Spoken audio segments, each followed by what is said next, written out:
क्या आपको भी कभी कोई ऐसा मिला है जो प्रेम का मुखौटा पहने आपकी आत्मा का शिकार कर रहा हो?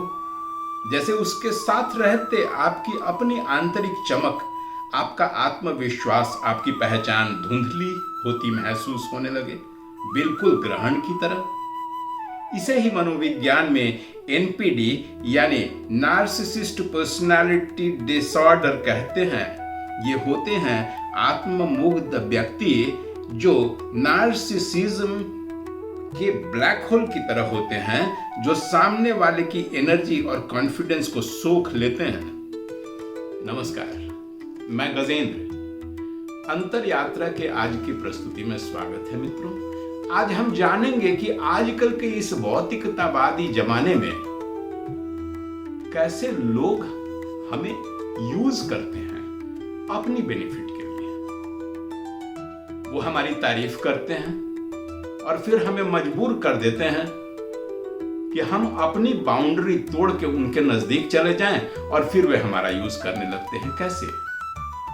आज हम जानेंगे वो 4 महत्वपूर्ण संकेत जिससे हम यह समझ सकते हैं कि अमुक व्यक्ति एक नार्सिसिस्ट की तरह हमसे व्यवहार कर रहा है, और हम जानेंगे कि हम इनसे बचे कैसे। हार्वर्ड मेडिकल स्कूल की रिसर्च बताती है कि दुनिया में लगभग 6% आबादी इस विकार से ग्रसित होती हैं।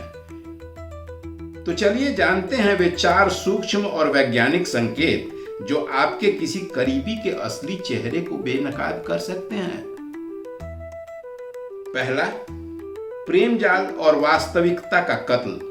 रिश्ते की शुरुआत तो लव बॉम्बिंग से होती है। वे आपको देवता बनाकर रखते हैं, कहते हैं कि तुम्हारे जैसा तो आज तक कोई मिला ही नहीं। सुबह गुड मॉर्निंग से लेके रात के गुड नाइट तक प्रतिदिन 20 मैसेजेस करेंगे। यह प्रेम नहीं है, यह आपकी बाउंड्रीज को इनक्रोच करके अंदर आने का सूक्ष्म तरीका होता है उनका। और जैसे ही आप उनके इस प्रेम जाल के झांसे में आते हैं, गैस लाइटिंग की खेल शुरू कर देते हैं वे।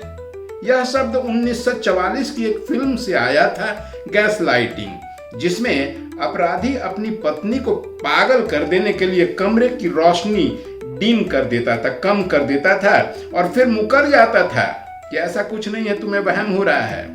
असल जिंदगी में भी वे ऐसा ही करने लगते हैं। कहते हैं कि मैंने तो ऐसा नहीं कहा था, तुम पागल तो नहीं हो रहे हो।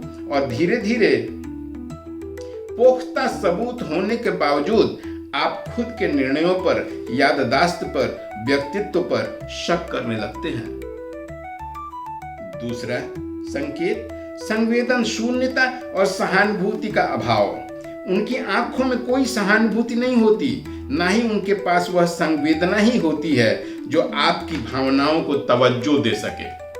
वे तो DARVO तकनीक का उपाय करते हैं। अब DARVO तकनीक, प्रत्येक लेटर्स में एक वर्ड है, बताता हूं। सबसे पहले D यानी डिनाई करते हैं। जब आप उनकी गलती उनके सामने प्रूफ के साथ रख देते हैं तो भी वे डिनाई करते हैं जोर से, नहीं तो ऐसा तो कभी नहीं हुआ है। उसके बाद वे आप पर अटैक करते हैं, D के बाद A। वे अपना बचाव नहीं करते, आप ही को एक्यूज करते हैं। तुम्ही को गलतफहमी हुई होती है, तुम्हारे जैसा नासमझ तो मैंने देखा ही नहीं, तुम समझ न सके। वे आपके चरित्र, आपकी साख या किसी पुराने वाकये को ढाल बनाकर आप पर चढ़ बैठते हैं। अब RVO एक शब्द है। तीसरे स्टेज में वो RVO यानी रिवर्स विक्टिम एंड ऑफेंडर की तकनीक का उपयोग करते हैं, खुद को विक्टिम जैसा शो करने के लिए, और आपको ऑफेंडर बना देते हैं। पूरी कहानी को इस तरह घुमा देंगे कि आप ही उनसे क्षमा मांगने लगिएगा। उदाहरण बताऊं? मैंने झूठ नहीं बोला, डिनाई किया। असल में तुम ही बहुत शक करते हो, अटैक किया। तुम्हारी वजह से अक्सर ही मेरा दिन खराब हो जाता है। मुझे तो डर लगा रहता है कि कहीं वास्तव में तुम्हारे साथ मैं सुरक्षित हूं भी या नहीं। देखो, तुम्हारी वजह से मेरी तबीयत बिगड़ रही है, यानी रिवर्स विक्टिम ऑफेंडर आपको बना दिया। तुम्हारी वजह से ये हो रहा है। परिणाम क्या होता है? आप अपनी शिकायत तो भूल ही जाते हैं और उन्हें पानी पिलाने लगते हैं, माफी मांगने लगते हैं कि मेरी ऐसी कोई मंशा नहीं थी। इस तरह वे आपकी नैतिकता और करुणा का इस्तेमाल करके आपका शोषण करते हैं। तीसरा संकेत, अस्थिरता और त्रिकोणीय प्रपंच। मनोविज्ञान के अनुसार इनके लिए ऑब्जेक्ट कंसिस्टेंसी का पूर्णतः अभाव होता है। इनके लिए आप या तो मसीहा हैं और या तो कचरा, बीच में कुछ नहीं होता है। जो कल तक आपकी तारीफों के पुल बांधते थकते नहीं थे, अचानक आज आपको दुनिया का सबसे बुरा इंसान घोषित कर देने में उन्हें जरा भी संकोच नहीं है। साथ ही वे ट्रायंगुलेशन का भी सहारा लेते हैं, माने किसी तीसरे व्यक्ति के सहारे भी आपके संबंधों पर प्रहार करेंगे। तीसरे का नाम लेकर आप पर प्रहार करते हैं ताकि आप अकेले थकेले पड़ जाएं और उनकी सहमति लेने के लिए भागते फिरें। चौथा संकेत, यह सबसे घातक हथियार है, नार्सिसिस्ट रेज, यानी आत्ममुग्धता का क्रोध। जब आप अपने उनके चंगुल से निकलना चाहते हैं, खुद को स्वतंत्र करना चाहते हैं, दूरी बनाने लगते हैं, वे बर्दाश्त नहीं कर पाते अपनी हार और दूसरों के सामने, फ्रेंड्स के, कलीग्स के, समाज के सामने आपकी छवि खराब करने पर आमादा हो जाते हैं। वे आपके विरुद्ध स्मीयर कैंपेन चलाते हैं, आपके अपनों को आपके खिलाफ भड़काते हैं ताकि मानसिक रूप से आप अलग थलग पड़ जाएं। वास्तव में यह क्रोध आपके प्रति नहीं होता, यह तो उनके उस फॉल्स सेल्फ के बचाव के लिए वे करते हैं जो अंदर से पूरी तरह से खोखला होता है।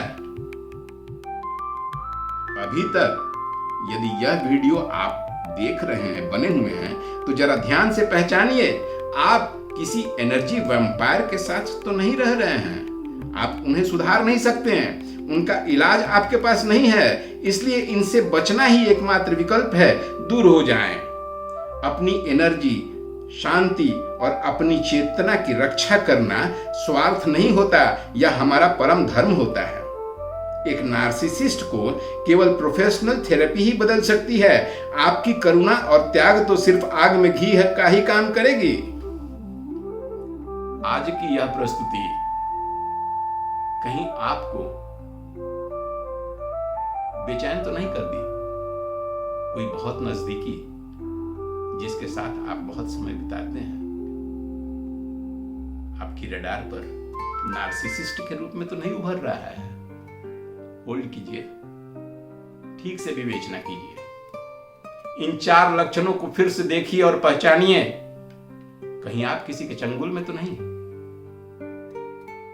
सोचिए और अंतर यात्रा से बने रहिए, खुद भी कीजिए और हमारा साथ भी दीजिए। आज के लिए इतना ही मित्रों, हम अपनी अगली प्रस्तुति में शीघ्र ही फिर से मिलते हैं। तब तक के लिए नमस्कार।